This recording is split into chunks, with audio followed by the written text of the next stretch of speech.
Chapter 2. I met him in my role as a volunteer prison visitor.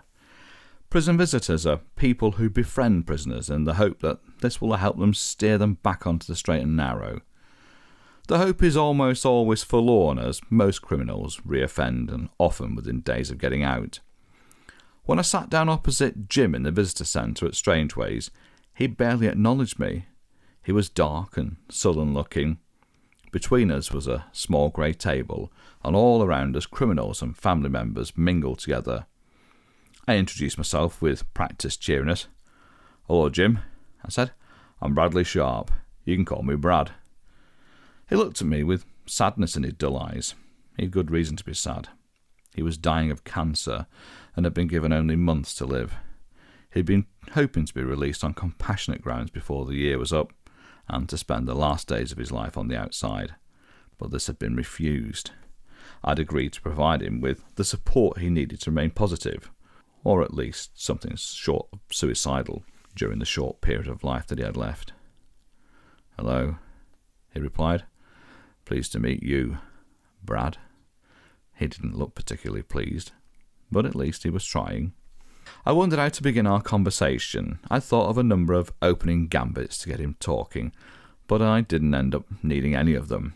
We'd both been briefed about each other before the meeting, and this had evidently put an idea into Jim's mind. "I suppose you know I'm dying," he told me.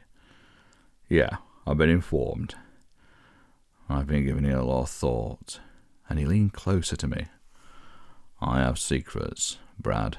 Profound secrets that will change the course of history. There's no point in keeping them to myself anymore. I've been told I'm not getting out of here. My time is nearly up, and I want the world to know all about me. I'd like you to handle my story. You're a newspaper man. You've got the skills to get it published." I took the pen and notepad out that I always carried and poised the pen theatrically over the pad. It seemed unlikely that Jim would have a story worth telling, far less one that would change the course of history, but I decided I ought to humour him to make him feel better about himself. "What are these secrets of yours, Jim?" I asked. "Sooner you tell me, the sooner I can get to work on your story." He looked right and left. When he satisfied himself that no one was close enough to overhear, he said, "You don't have to waste your time writing anything. I've done it all for you. It's in my journal." "Where's your journal?" "It's in my house." I tried not to appear sceptical. I'm not sure I succeeded. "Won't the police have taken it?"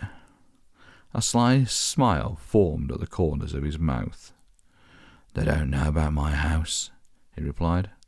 Far-fetched as this statement was, I nevertheless found myself wondering if it could be true. "You'd better give me the address." He hesitated. "There's something else," he said.